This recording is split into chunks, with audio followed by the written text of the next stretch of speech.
How can I best listen to my soul? If the soul is the boss, really, how can I make sure I get those memos from the front office? पहले आप ये जानिए कि soul चाहता क्या है और उसके बारे में जजमेंट्स करना बंद करिए। हम सब के अंदर में एक अंतर आवाज है, उस अंतर आवाज को सुनना सीखो। हर जगह अपने आत्म को, अपने आत्म विकास को जज करके रोक लेते हैं। You judge yourself for wanting to laugh. आप खुश होने के लिए भी अपने आप को रोकते हैं, रोने के लिए भी अपने आप को रोकते हैं, जीतने के लिए भी अपने आप को रोकते हैं।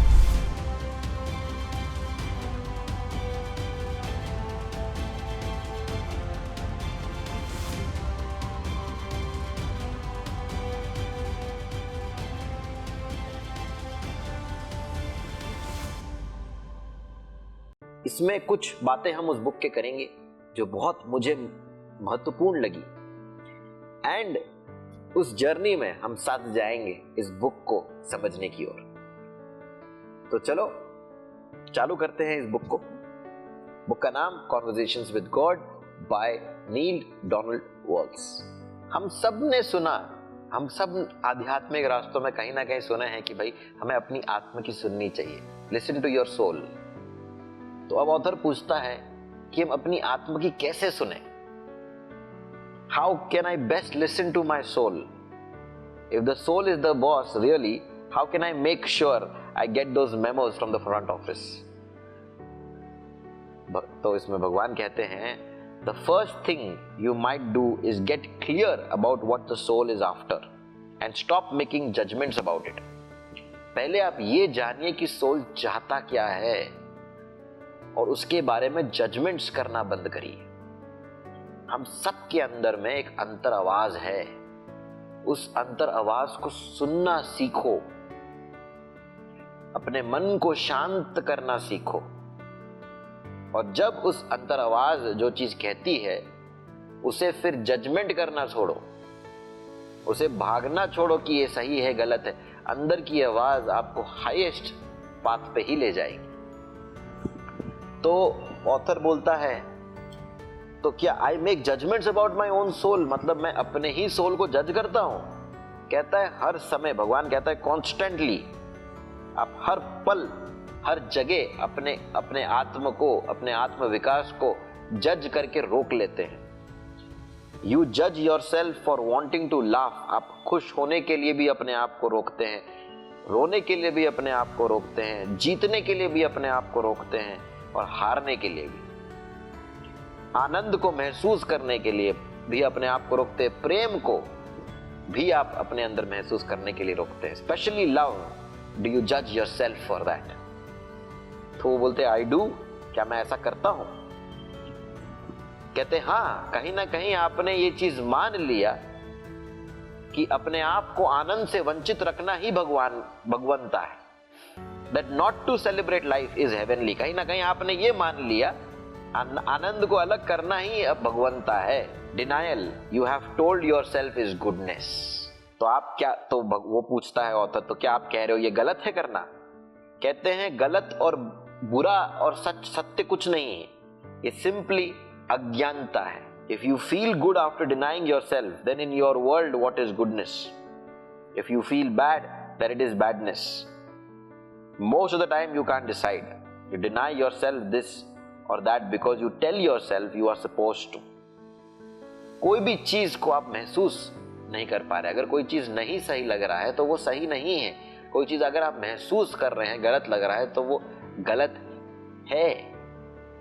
लेकिन हम जो महसूस कर रहे हैं उससे हम इतना डिस्कनेक्टेड हो रखे हैं कि हम सत्य और असत्य को पहचान ही नहीं पा रहे हैं, क्योंकि हमें कह दिया गया है कि यह सही है और यह गलत है। अपने अंदर महसूस करें और सत्य को जाने।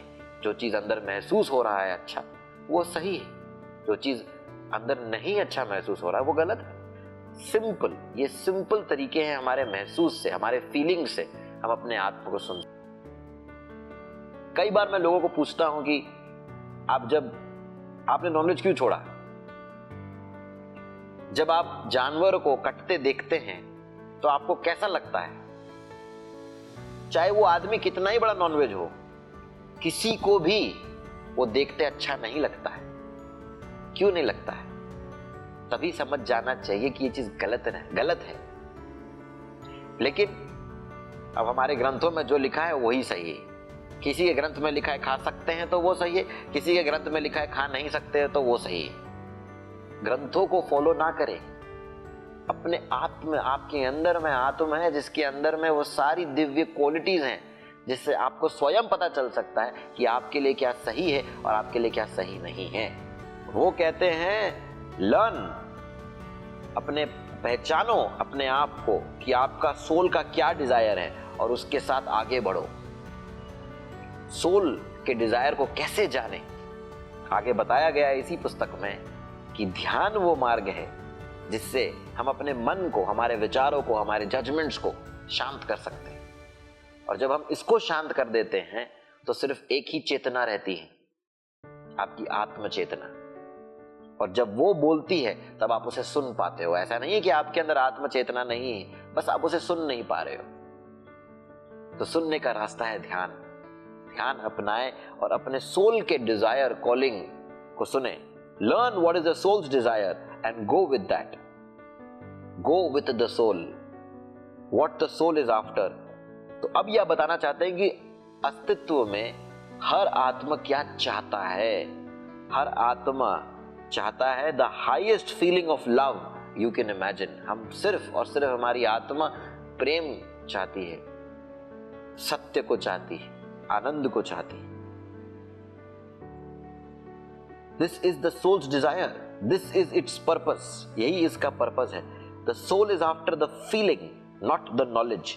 वो ज्ञान के पीछे नहीं है, वो अनुभव के पीछे है। It already has the knowledge, उसे ज्ञान ऑलरेडी है। और ज्ञान लेकिन कॉन्सेप्चुअल है, आपके दिमाग में है, लेकिन फीलिंग इज एक्सपीरियंशियल। अनुभव आपका है, अनुभव आत्मा का है। The soul wants to feel itself and thus to know itself in its own experience. वो खुद स्वयं सब चीज अनुभव करना चाहता है। समझ तो वो सब जानता है।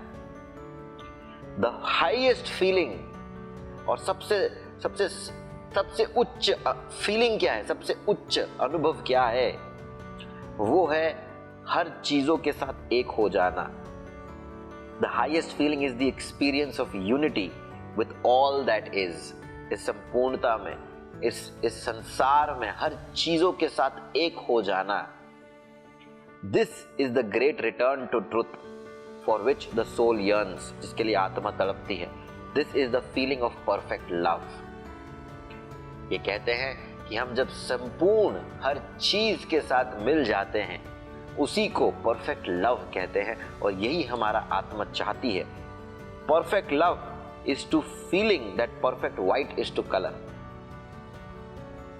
परफेक्ट लव, संपूर्णता ऐसी है जिस तरीके से रंग सफेद के लिए है। सफेद रंग में सारे रंग छिपे हैं। इसका यह मतलब नहीं कि रंग नहीं है। सफेद में सब रंग है। उसी तरीके से जब हम उस संपूर्ण प्रेम में स्थित हो जाते हैं तो इसका यह मतलब नहीं है कि गुस्सा, हेट्रेड, जेलेसी हमारे अंदर नहीं है। But the summation of all feelings, हम सारे अनुभव को, सारे फीलिंग्स को हमने एक कर लिया है। It is the sum total, the aggregate amount, the everything. Thus, for the soul to experience perfect love, it must experience every human feeling. इसीलिए हर आत्मा को वो प्रेम को अनुभव करने के लिए फीलिंग्स को अनुभव करना जरूरी है। इसीलिए हर आत्मा हर परिस्थिति में जन्म लेता है, ताकि वो सब चीज को अनुभव कर सके और इवेंचुअली अल्टीमेट जो संपूर्णता की ओर जो आत्मा जाना चाहती है, उसे फिर हम फाइनली महसूस कर सके, जिसमें हम सारे रंगों को मिला के एक हो जाए। उसी को हम कहते हैं भगवंता प्राप्त होना। जब हम इस संपूर्ण प्रेम के साथ एक हो जाते हैं, जिसमें सब कुछ रहता है और कुछ भी नहीं रहता है। It's the summation of all, the aggregate amount, the everything. This is the level of understanding. ये इस लेवल की ये बुक है जो हम समझने की चेष्टा कर रहे हैं इस आधी घंटे में, जो बहुत ही कम है। मेरे को जो चीज लगा मैंने इस बुक से निकाल के आपको दिया। ये बुक में और ऐसा बहुत कुछ है। इस बुक में प्रॉपर क्वेश्चन आंसर्स है। मैंने तो सिर्फ आंसर से कुछ पंक्तियां निकाली हैं आपके लिए, लेकिन उस प्रश्न को समझना भी जरूरी है जो प्रश्न इस बुक के माध्यम से ऑथर सामने रखता है। जैसे मैंने कहा कि इस बुक में ऑथर ने बहुत सारे प्रश्न पूछे और हर प्रश्न का उस ऊर्जा से उत्तर आने लगी। तो उन्होंने उत्तर में बहुत कुछ कहा, बहुत कुछ महत्वपूर्ण कहा, और वो ये कहना चाहते थे, हमें लगता है कि ग्रंथ जो हम कहते हैं, जो भगवान की वाणी जिसे हम कहते हैं, गीता हो गया, कुरान हो गई, कोई भी बाइबल हो गया, ये सारी बुक हम कहते हैं कि भगवान की वाणी है जो हजारों साल पहले लिखी गई। अगर भगवान की वाणी 1000 साल पहले लिखी जा सकती है तो क्या आज नहीं लिखी जा सकती? तो क्या आज ऐसी ऊर्जा आके एक पुस्तक नहीं लिख सकती? नई पुस्तक नई जमाने के हिसाब से क्यों नहीं लिख सकते? क्यों हम ये विश्वास नहीं कर सकते कि ये एक और गीता का जन्म है, एक और बाइबल का जन्म है जो हर चीज को सिंपल सरल भाव से समझा देती है। मेरे जानने में ये बुक इस नए युग का, स्पिरिचुअलिटी का गीता माना जा सकता है, क्योंकि इसमें सारे वो प्रश्न हैं जो हर एक इंसान के मन में आता है, और उन सारे प्रश्नों का ऐसे जवाब जो आप सोच भी नहीं सकते। इतना सिंपल, इतनी साधारण से जवाब जिसको आप मिस इंटरप्रेट नहीं कर सकते, जिसको आप अपने हिसाब से तोड़ मरोड़ नहीं सकते हैं। जो सत्य है वो है। इसीलिए इस पुस्तक में हर चीज बहुत ही सिंपल, बहुत सरल भाव से लिखा गया है। तो मैं तो एनकरेज करूंगा कि ये पुस्तक तो आप सबको पढ़ना ही है, लेकिन फिर भी इसमें से कुछ बहुत ही अच्छी चीजें मैं आपको आज इस वीडियो में शेयर करूंगा। इसका एक बहुत ही अच्छा लाइन मैं पढ़ना चाहता हूं, जिससे मैंने शुरुआत किया कि Joy, truth and love, these threes are interchangeable and one always leads to the other. Joy, truth and love, प्यार, सत्य और आनंद, ये एक दूसरे के साथ आती है, एक दूसरे की ओर ले जाती है, और दोनों और तीनों एक ही सत्य का प्रकाश है। यानी अगर आपकी जिंदगी में आनंद है तो आप सत्य की ओर ही जाएंगे। सत्य अगर मिल गया तो करुणा, प्रेम, लव आपके अंदर में अपने आप प्रफुल्लित होगा। कितनी सुंदर सी बात है, 3 शब्दों में उन्होंने सब कह दिया। जॉय, ट्रुथ एंड लव, आनंद, सत्य और प्रेम, ये तीनों सत्य की ही परिभाषा है, और ये तीनों को आप कैसे भी रख सकते हैं आगे पीछे, ये एक दूसरे की ओर ही आपको लेके जाएगी। सत्य प्रेम की ओर लेके जाएगी, प्रेम आपको आनंद की ओर लेके जाएगी, आनंद प्रेम की ओर लेके जाएगी, और प्रेम सत्य की ओर लेके जाएगी। दिस इटसेल्फ, कितनी संपूर्णता है इस बात में। तो ये तो थी बात सत्य की। अब हम बात करेंगे लॉ ऑफ अट्रैक्शन की। आई एम श्योर आज के टाइम पे आप कोई भी आध्यात्मिक बुक उठाएंगे तो लॉ ऑफ अट्रैक्शन का कहीं ना कहीं उसमें जिक्र होना ही होना है, क्योंकि ये एक लॉ है जो हर आदमी, हर इंसान के लाइफ में इंपैक्ट करता ही करता है। तो उसके बारे में इसमें लिखा गया है। तो मैं अब उसके बारे में पढ़ता हूं कि क्या लिखा गया है। You will not have that for which you ask, nor can you have anything you want. This is because your very request is a statement of lack, and your saying you want a thing only works to produce that precise experience of wanting in your reality. इसका मतलब, अगर आप कोई भी चीज मांगते हैं दुनिया से, भगवान से, जिंदगी से, तो आपको वो नहीं प्राप्त हो सकता है, क्योंकि आप कैसी ऊर्जा छोड़ रहे हैं, मांगने की, पाने की, वांटिंग की, तो आपको क्या मिलेगा? आपको वही और मिलेगा। आपको पाने की इच्छा आपकी बढ़ जाएगी, लेकिन वो चीज नहीं मिलेगी। तो करना क्या है? करना ये है, when you thank God in advance for that which you choose to experience in your reality, you in effect acknowledge that it is there. In effect, thankfulness is thus the most powerful statement to God, an affirmation that even before you ask, I have answered. इसका मतलब उपाय क्या है?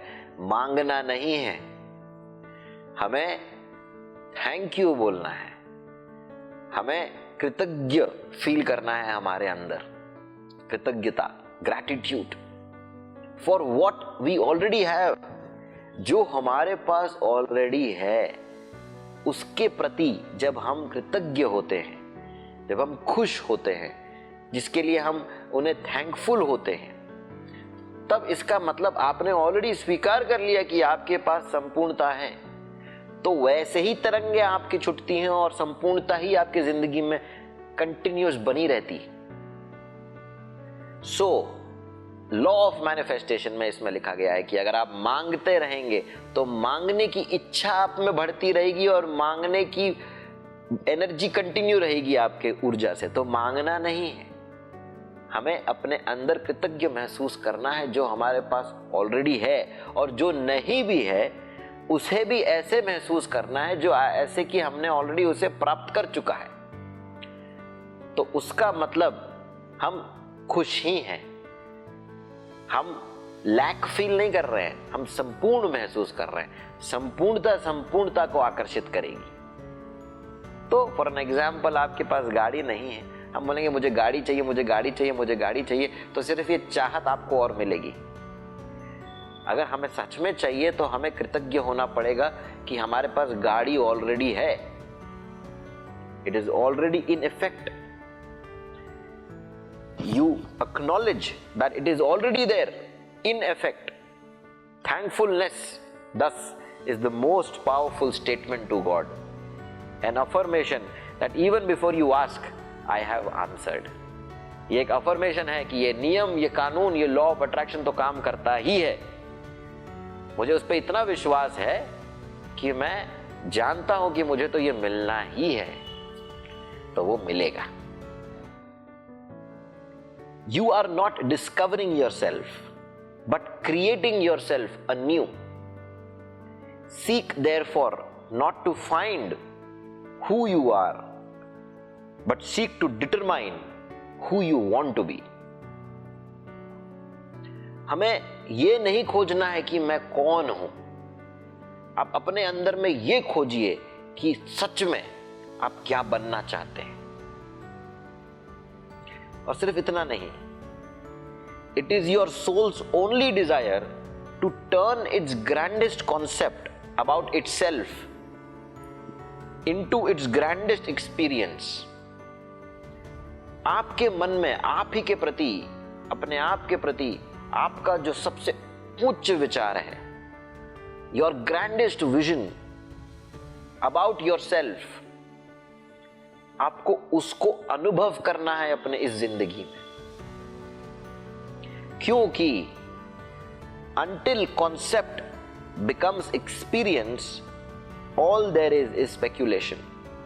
जब तक आप चीजों को अनुभव नहीं कर लेते हैं, तब तक उसका कोई महत्व नहीं है। तो आप ही के सबसे उच्च विचार को अनुभव करना है अपने जिंदगी में, और वो क्षमता आपके अंदर है। तो आपके क्या विचार हैं, कौन से विचार सबसे उच्च हैं, उस पे हमको अमल करना है।